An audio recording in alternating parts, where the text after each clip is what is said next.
चीखना चिल्लाना नहीं चाहिए। हो सकता है कि पाकिस्तान से ये बात आती हो कि भारत को जो है कन्वर्ट कर लेंगे गजवाए हिंद, पर गजवाए हिंद करने की जरूरत ही नहीं पड़ेगी। कुछ सालों के अंदर वैसे ही उनकी पॉपुलेशन बढ़ जाएगी। आज इंग्लैंड और लंदन की स्थितियां देखते हो, शरीयत का कानून लंदन में लग रहा है, ऑस्ट्रेलिया में स्थितियां खराब हो गई है, जर्मनी में खराब हो गई। ये बहुत अच्छी स्ट्रेटेजी है इस्लाम की कि वो अपने एक्सेस पॉपुलेशन को दूसरे देशों में डेमोक्रेसी की आड़ में भेज देता है, बाद में वहां पे शरीयत का कानून लगवा देता है, लेकिन अरब कंट्री के अंदर कोई भी रेफ्यूजी नहीं रखा जाता है।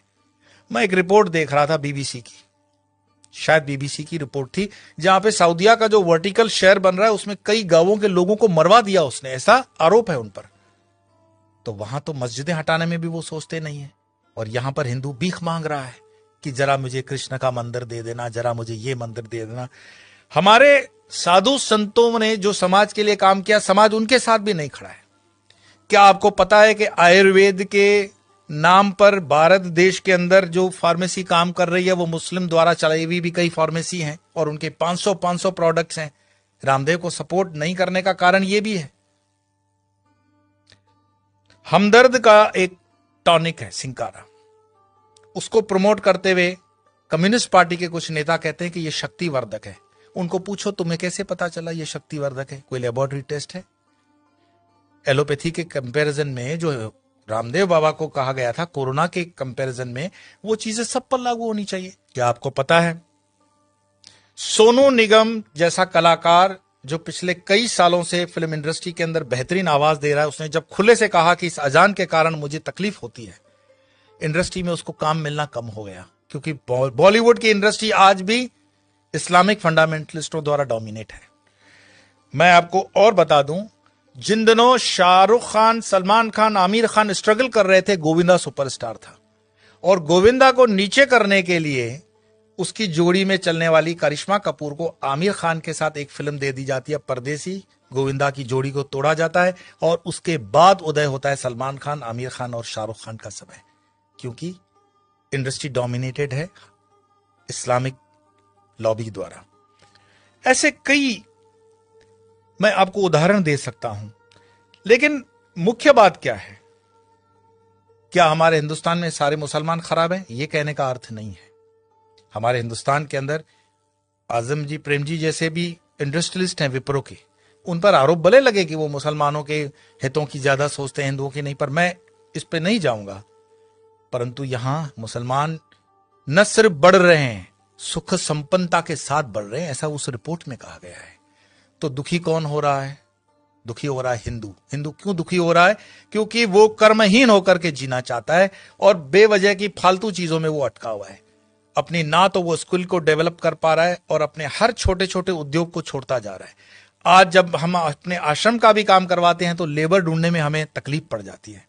देश के अंदर कोई बेरोजगारी प्राइवेट सेक्टर में नहीं है, लेकिन कोई रबिश होते हैं जर्नलिस्ट जो अपना खीसा गर्म करने के लिए, जनता को गुमराह करने के लिए अलग अलग रिपोर्ट्स देते हैं। देश के अंदर आज भी उतना ही रोजगार है, अगर युवान ठान ले तो बहुत कुछ कर सकता है, लेकिन जो आप जगह खाली करते हो वो दूसरा आता है। गुजरात के हाईवेज पे एक पूरी होटल्स की चेन है, वो चेन चलाते हैं चेलियास कम्युनिटी के लोग। चेलियास मुस्लिम कम्युनिटी है और उनकी इतनी यूनियन होती है कि उसमें दूसरा कोई होटल नहीं खोल सकता हिंदू। मैं पूरे गुजरात हाईवे की बात कर रहा हूं, नेशनल हाईवे नंबर 8।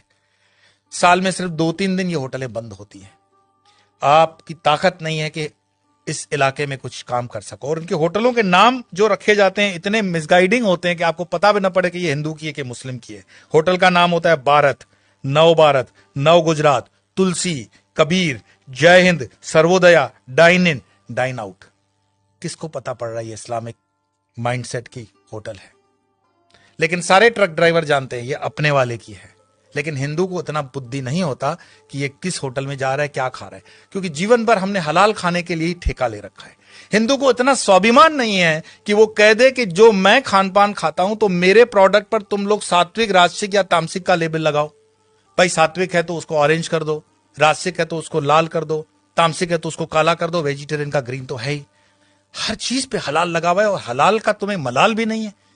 तो कितने में तुम प्याज लहसुन को मत खाओ, लेकिन ये हलाल खाते हुए तुम्हारे बच्चे जो हैं क्या बन रहे हैं?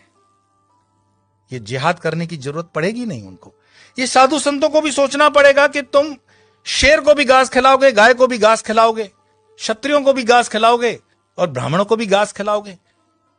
हमने खान पान को बदल करके पूरे डीएनए सिस्टम को बदलने का पाप किया है, और जब इस पाप की हम ठीक से बैलेंस नहीं करते हैं तब तक इस पॉपुलेशन को ठीक करना बड़ा मुश्किल होगा। एक इंसान, ये वीडियो समाप्त करने से पहले मैं बता रहा हूं, एक इंसान जिसने अलीगढ़ मुस्लिम यूनिवर्सिटी का स्थापना किया था, सर सैयद, उसने सिर्फ ख्वाब देखा था पाकिस्तान बनाने का, कि एक ऐसा देश बन सकता है। एक टाइपराइटर और एक इंसान जिन्ना, जिसने देश बनाकर दिखा दिया, और यह चीज इतिहास के अंदर दर्ज है। क्या पता ओवैसी जो कह रहा हो उसको हम सीरियसली नहीं ले रहे हैं। अगर शाहबानो केस कोर्ट का इधर उधर हो सकता है तो राम मंदिर का केस भी राहुल गांधी तो बोले थे कि हम कर देंगे, ऐसा उन पर आरोप है, प्रमोद जी ने लगाया था। हिंदुओं को जागना पड़ेगा। कोई शंकराचार्य फिर से आए ना आए इसकी कोई गारंटी नहीं है। शंकराचार्य जी की जयंती मनाने से सिर्फ इतना ही मैसेज मिलता है, उत्तिष्ठ जागृत प्राप्य वरानी बत, उठो जागो, अपनी जवाबदारी लो। कब तक दूसरों के कंधों पे रहोगे कि ये तुम्हारी जवाबदारी लेगा? और धर्म का काम चेतना जगाना है। बाकी ये मेरा वीडियो मरे हुए लोगों के लिए तो है नहीं, चैतन्य लोगों के लिए। और चैतन्य जो सुन रहे हैं उनको लगता है कि आगे 2-4 चैतन्य है तो फॉरवर्ड कर देना, और मरे हुए लोगों को वीडियो देखने के लिए मैं कोई आग्रह करता ही नहीं हूं। आपके भीतर आपका सनातन जागे, भारत जागे, हिंदुत्व जागे। इसी प्रार्थना के साथ इतना ही। कल फिर मिलेंगे।